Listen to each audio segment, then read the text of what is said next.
Hello, welcome to in this video lecture. आज हम शुरू करने वाले हैं हिस्ट्री का chapter 1, the rise of nationalism in Europe.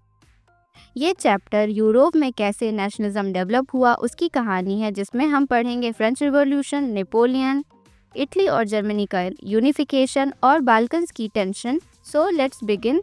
Introduction to nationalism. सबसे पहले हम समझते हैं नेशनलिज्म क्या होता है। नेशनलिज्म का मतलब होता है कि अगर एक ग्रुप के लोग सेम लैंग्वेज, कल्चर, हिस्ट्री और टेरिटरी शेयर करते हैं तो उनका राइट है कि वो अपने एक नेशन बनाएं जहां वो अपने रूल्स के साथ जिएं। नेक्स्ट, अब हम समझते हैं नेशन स्टेट क्या होता है। जब एक नेशन अपना गवर्नमेंट बनाता है जिसमें मोस्टली लोग एक जैसे होते हैं और अपने रिप्रेजेंटेटिव को इलेक्ट करते हैं, उसे हम नेशन स्टेट कहते हैं। 19th सेंचुरी में यूरोप में नेशनलिज्म का आइडिया रैपिडली ग्रो हुआ और उससे पॉलिटिकल सिस्टम और बाउंड्रीज को बदल दिया। अब हम पढ़ेंगे फ्रेडरिक सोरियो और उनके पेंटिंग के बारे में। फ्रेडरिक सोरियो एक फ्रेंच आर्टिस्ट थे। जो आप पेंटिंग देख रहे हैं वह फ्रेडरिक सोरियो की एक इमेजिनरी पेंटिंग है। इस पेंटिंग में फ्रेडरिक सोरियो ने दिखाया है कि लोग अपने अपने नेशनल फ्लैग के साथ मार्च कर रहे हैं और उनके सामने एक स्टैचू है जिसका मतलब है फ्रीडम और इक्वालिटी। ग्राउंड पे मोनार्की के ब्रोकन सिंबल्स पड़े हैं जो बताता है कि वो मोनार्की को खत्म करना चाहते थे।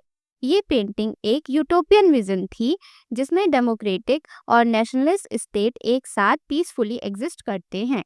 अब हम पढ़ेंगे French revolution, foundation of nationalism. French revolution को इंस्पायर करने वाले कुछ सिंबल्स और आइडियाज थे, जैसे la patrie, the fatherland, le citoyen, the citizen, tricolour flag, national anthem, la Marseillaise, revolutionary calendars. अब हम पढ़ेंगे मेजर रिफॉर्म्स क्या थे फ्रेंच रिवॉल्यूशन के। सिटीजन्स के लिए कॉमन लॉज लाए गए, सेंट्रलाइज्ड एडमिनिस्ट्रेशन सिस्टम आया, French as a common language लाई गई, एब्सोल्यूट मोनार्की को एबॉलिश किया गया।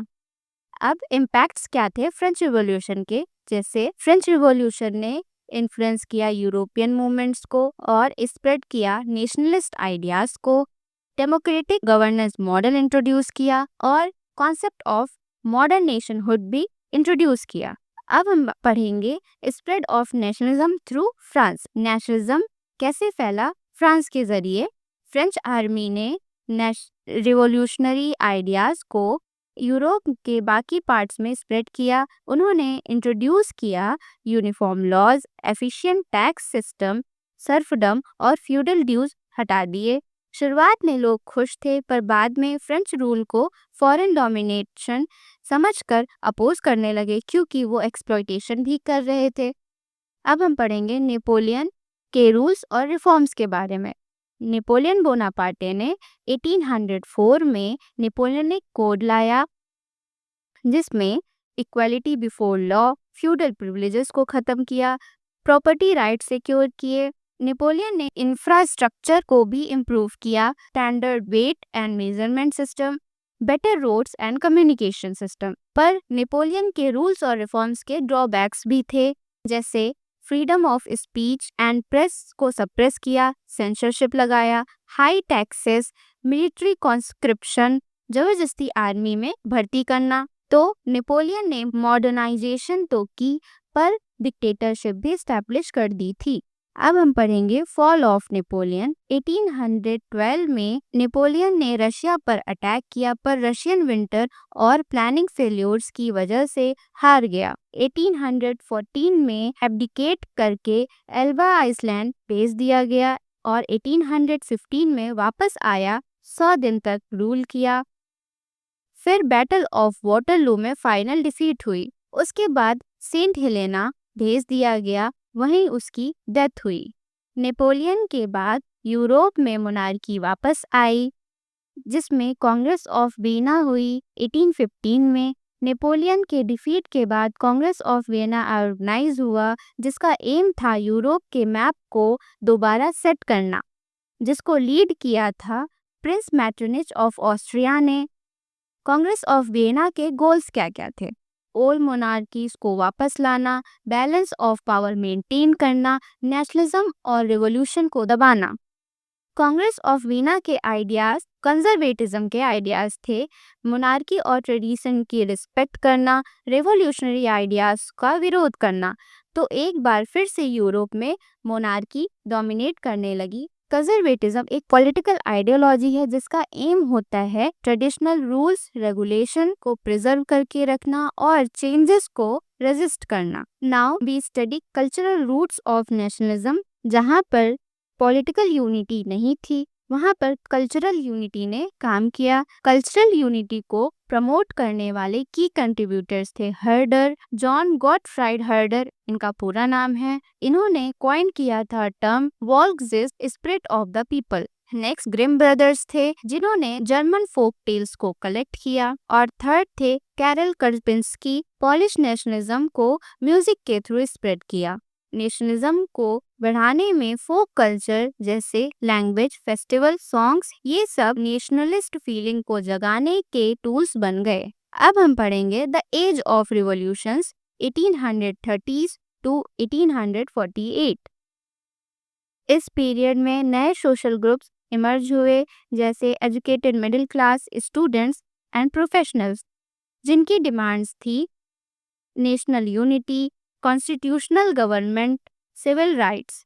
Major uprisings of age of revolution. France 1830, Bourbon monarchy को हटा दिया गया, लुइस फिलिप रूलर बना। बेल्जियम नीदरलैंड्स से अलग हुआ। पोलैंड, इटली, जर्मनी में अपराइजिंग्स हुए पर कंजर्वेटिव पावर्स ने क्रश कर दिया।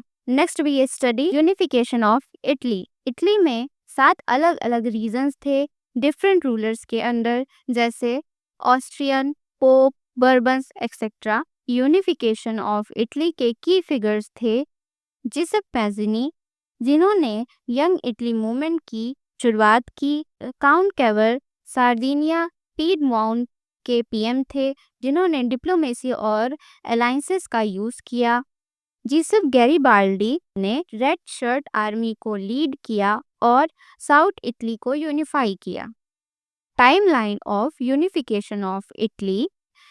इन 1859 Lombardy freed from Austria. In 1860, Garibaldi handed Sicily and Naples. In 1861, Victor Emmanuel II became the king of United Italy. In 1866, Venetia joined after war with Austria. In 1870, Rome joined after withdrawal of French troops. Next topic, unification of Germany. अभी तक हमने unification of Italy पढ़ा था, अब हम unification of Germany पढ़ेंगे। Germany में 39 independent states थे लूज जर्मन कन्फेडरेशन के अंदर। यूनिफिकेशन ऑफ जर्मनी के की पर्सन थे ऑटो वन बिस्मार्क, जो कि प्रूशिया के पीएम थे, जिन्होंने ब्लड एंड आयरन की स्ट्रेटजी का यूज किया था। जर्मनी में इकोनॉमिक यूनिटी पहले आई, जैसे जुल्वरीन कस्टम यूनियन बनाया गया 1834 में, जिसमें इंटरनल टैरिफ्स को हटाया गया और फ्री ट्रेड को प्रमोट किया गया, जिससे इकोनॉमिक टाइज स्ट्रेंथन हुई और नेशनलिज्म फीलिंग जर्मन स्टेट के बीच स्ट्रांग हुई। Wars led by auto von Bismarck. In 1864 Denmark defeated with Austria. In 1866, Austria defeated in 7 weeks war. North German Confederation formed. In 1870, France defeated in Franco-Prussia War. Southern states joined. In 1871, William I को Kaiser of Unified Germany बनाया गया, means King of Unified Germany. Next topic is Balkans and the rise of tensions. Balkan south eastern Europe का region था जिसमें कई ethnic group थे जैसे Serbs, Greeks, Croat, Bulgarians etcetera. Ottoman empire weak होने लगा और एथनिक ग्रुप्स ने इंडिपेंडेंस मांगना शुरू किया, जिसमें रशिया ने स्लाव्स को सपोर्ट किया। बिग पावर्स जैसे ऑस्ट्रिया, हंगरी, रशिया सब इंटरफेयर करने लगे बाल्कन रीजन में, जिसका रिजल्ट था Balkan wars from 1912 to 1913। European powers में राइवलरी बढ़ने लगी और टेंशन इंक्रीज होने लगा, जिससे वर्ल्ड वॉर 1 के लिए ग्राउंड रेडी हो गया। Thank you. Now your chapter 1 is completed. If you have any doubt, please comment.